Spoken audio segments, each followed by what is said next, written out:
reform plan through. I suspect Democratic Congressman John Garamendi is skeptical too, but I do want to get his take. Welcome, sir. Good to be with you. Nice Excuse to have me for you here. smiling. I was just listening to that exchange and go, yeah, I didn't support him either, so here we go. But isn't it extraordinary what Bob Corker said about the President of the United States? Well, yes, it is to do so publicly, but quietly in personal conversations, that same language is being used over and over by many, many people in the Senate and certainly in the House of Representatives. I want to play a bit more of what Bob Corker said, because I find it extraordinary and in many ways disturbing, and we'll talk about that after we share this with viewers. Let's listen. Sure. He's proven himself unable to rise to the occasion. I think many of us, me included, have tried to, I've intervened, I've had private dinner, I've been with him on multiple occasions to try to create some kind of aspirational approach, if you will, to the way that he conducts himself. But I don't think that that's possible. And he's obviously not going to rise to the occasion as president. Do you think he's a role model to children in the United States? No. Okay, so you're a Democrat. I just want to make that clear for everyone. Yes. So I suspect you're totally on board with Corker's comments. But again, is it good for the world to hear that a sitting U.S. Senator, a Republican, thinks the President of the United States is unfit for office?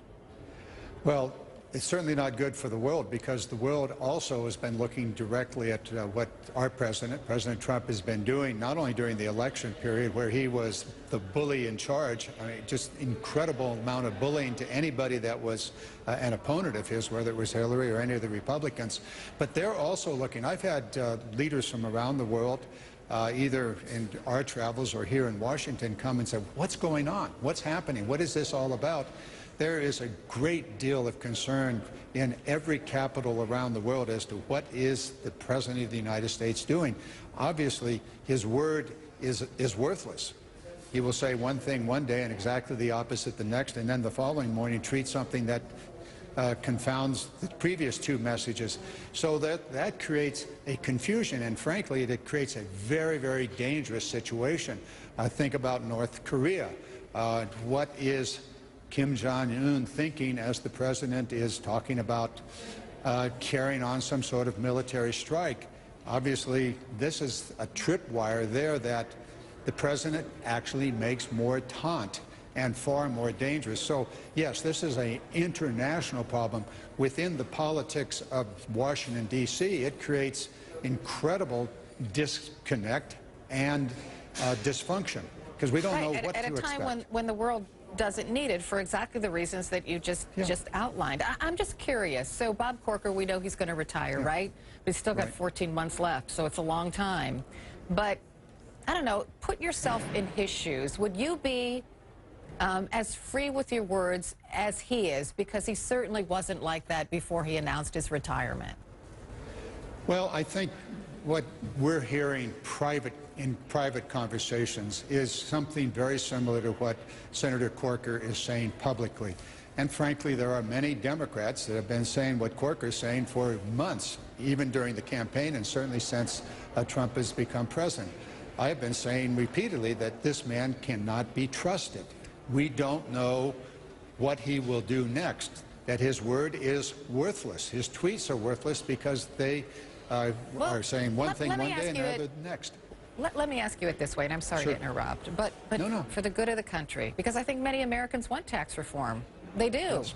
Because our taxes are messed up. They're difficult. They're like, it's onerous, right? So they want something to happen. And here's the chance. And now this is going on.